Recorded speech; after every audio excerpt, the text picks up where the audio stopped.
Bonjour à tous, nous sommes de retour sur Direct Investisseur et nous allons parler de la Bing Traders Cup ce matin. Nous recevons Pierre Sabatier, président de PrimeView. Bonjour. Bonjour. Alors on va parler donc aujourd'hui, on va parler de vos performances lors de cette compétition. Donc je rappelle, la compétition de la Bing Traders Cup a commencé le 6 octobre, elle va durer encore une semaine là jusqu'au 28 novembre. Et dans cette compétition, eh bien 7 experts sont en compétition pour montrer un petit peu leurs différentes stratégies, leurs différentes façons de trader les marchés, d'être investis, quels effets de levier ils prennent, quels produits ils utilisent. Donc voilà, tout était permis. Il y avait une seule contrainte, c'était d'avoir un capital de 10 000 euros. Voilà. Vous déjà, comment est-ce que vous avez appréhendé cette compétition au départ ? Bon, très clairement, je pense avoir un profil un peu atypique parmi les gens qui participent à cette compétition. Lorsqu'on m'a demandé, j'avais bien précisé, je ne suis pas trader. Moi, je suis plutôt un profil de gérant investisseur où mon objectif ne va pas être que essayer d'attraper, je dirais, de la performance ou de générer de la performance, mais en gros, toujours raisonner en coût performance-risque. Voilà. Et le risque, en fait, sur les marchés actions, sur les marchés en général, ça s'appelle la volatilité. Donc, hors de question de passer ou de prendre des risques qui pourraient nous faire passer ou nous faire perdre 10, 15, 20% sur une semaine. Vous avez été servi au tout début de la compétition. Absolument, c'est la raison pour laquelle, de manière assez étonnante, je n'ai rien fait, c'est-à-dire 100% cash, lorsque je ne sais pas, ou lorsqu'en gros, j'ai appris une chose, c'est que globalement, lorsqu'un couteau tombe, on ne cherche pas à le rattraper. Lorsqu'il est en train de tomber, on essaye de le ramasser lorsqu'il est par terre. C'est ce qu'on a fait, donc on est bien rentré en fait sur les marchés en rachetant le marché européen pas loin des plus bas lorsque le marché européen a fait moins 10. On est revenu, on a vendu un petit peu trop tôt.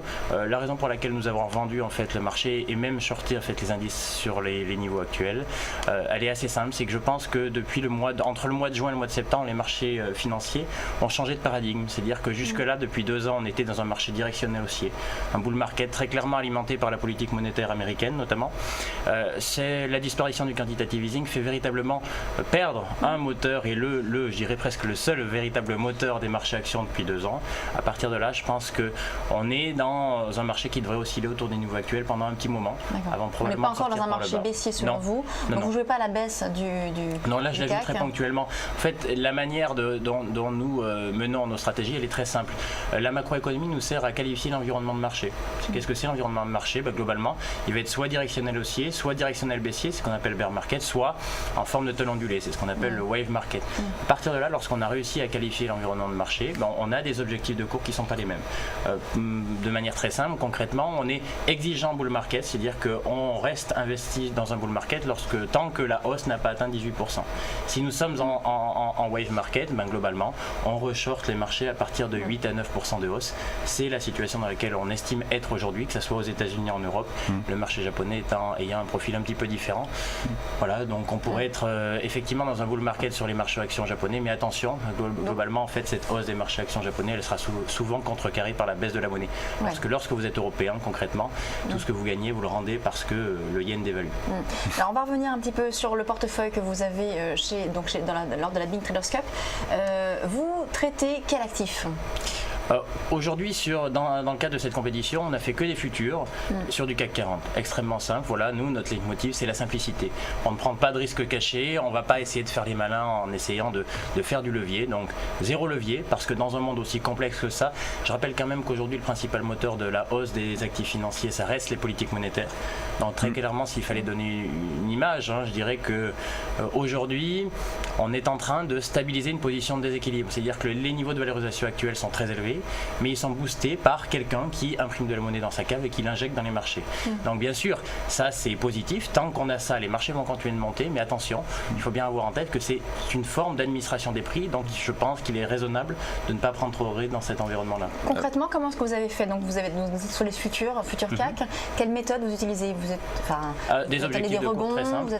Là en l'occurrence, encore une fois, notre estimation de l'environnement de marché est celui d'un marché en forme de talon ondulé, à savoir que les forces haussières contrebalancent les forces baissières aujourd'hui, à savoir les forces baissières sont très clairement les fondamentaux économiques, en particulier en Europe, les forces haussières, toujours une politique monétaire qui, même si elle est moins expansionniste que par le passé, reste plutôt positive, et donc très clairement, dans ces conditions-là, on a travaillé sur l'ensemble de l'historique des marchés, que ce soit sur le S&P 500 ou le CAC 40 ou l'Eurostoxx, et on a regardé dans les environnements en forme de talon ondulé, qu'est-ce que faisaient les marchés avant de respirer. Et concrètement, dans les zones actuelles, on tourne autour d'oscillations de 8% en moyenne qui durent peu près 3 semaines.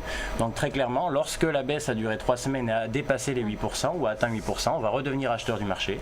Et inversement, lorsque la hausse atteint à peu près 3 semaines et 8%, on va revendre le marché. C'est véritablement le profil type et historique des environnements de wave market, de marché en forme de taux ondulé sur les actions. Et justement, c'est exactement ce qui se passe en ce moment, puisque là on a fait à peu près sur 3 semaines 8%, 9,5-10%. Et on a vu ce matin, on avait les PMI manufacturiers qui sont ressortis moins bons qu'attendus en zone euro, en Allemagne et en France. Et donc là on a un CAC 40 qui baisse, qui est revenu sur les 4220 points. Et donc je vois dans votre portefeuille que vous avez passé un ordre de vente à 4273. Donc c'était mardi 18-11. Donc là justement ça va faire une performance en gain pour vous probablement. Est-ce que vous allez couper Non, on coupe pas tout de suite. Encore une fois, on n'est pas dans de l'intraday, on est véritablement dans des objectifs de cours qui découlent de notre intelligence, à savoir concrètement, je suis en mesure d'estimer l'environnement de marché et après, je suis simplement des références historiques qui sont... Voilà, je ne cherche pas à faire le malin concrètement lorsque globalement dans ces environnements on fait -8 et lorsqu'on aura fait en gros -6, -7, -8, -9, -10 autour de ces ordres de grandeur là, on regardera le catalyseur qui fera qu'à un moment donné la psychologie des investisseurs va faire que à 4002, 4003 les gens considèrent que le rebond technique est terminé et donc les gens qui seraient censés ou voudraient acheter globalement hésitent parce qu'à ces niveaux là ils se disent il n'y a pas beaucoup de potentiel, j'attends que ça baisse et le j'attends que ça baisse ça vaut à peu près 7 ou 8% dans ces environnements de marché. Donc vous mettez pas d'objectif? Vous n'avez pas d'objectif, vous allez laisser le marché évoluer et voir comment justement ça évolue pour ensuite couper votre position. Absolument. D'accord. Mais sachant que là, alors là c'est pour la compétition. La compétition va se terminer donc dans une semaine. Comment vous allez laisser votre position ouverte Oui, absolument. Je pense que lorsqu'on est gérant, on ne cherche pas entre guillemets à griller la politesse dans la dernière ligne droite. Il faut garder une stratégie, il faut savoir quelles sont nos forces et quels sont nos défauts. Très clairement, moi je raisonne en coupe performance-risque, à savoir en gain versus volatilité. Globalement sur cette compétition, je sais qu'on aura été l'un de ceux avec le moins de volatilité.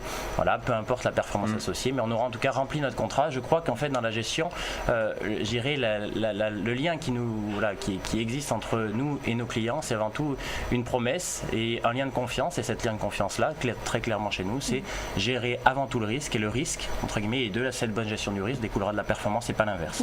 D'ailleurs, on voit sur la semaine, vous avez une sous-performance de 1,32, ce qui reste quand même finalement on va dire honorable vu les conditions de marché. On l'a bien compris, donc vous restez sur le swing, vous gardez les positions, vous êtes confiant on va dire sur cette consolidation du marché quelque part, des hausses et des baisses et du coup vous allez maintenir votre position là actuelle sur le futur CAC. Si ça avait duré plus longtemps, probablement dans quelques mois on deviendrait cette fois beaucoup plus baissier parce que je pense que les forces baissières vont finir par l'emporter sur les forces haussières, surtout au niveau de valorisation actuelle. Merci beaucoup Pierre Sabatier, président de Prime View et donc qui était donc un des membres de cette Bink Traders Cup. Merci beaucoup. On va marquer une courte pause, on se retrouve dans quelques instants pour la suite de Direct Investisseur.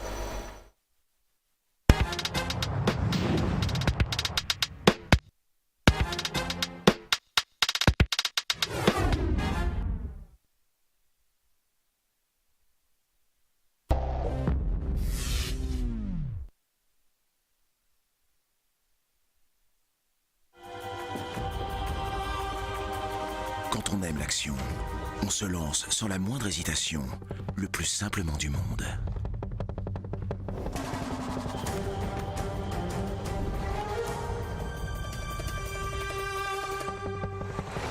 On aime que ça avance.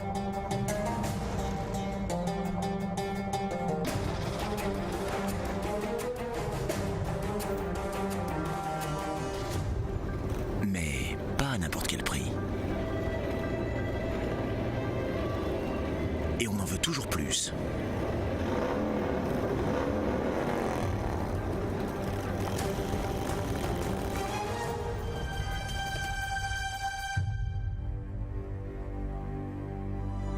Sur Bing.fr, la bourse en ligne, c'est simple, moins cher, performant et spécialement conçu pour les investisseurs actifs. Bing.fr, vous allez aimer l'action.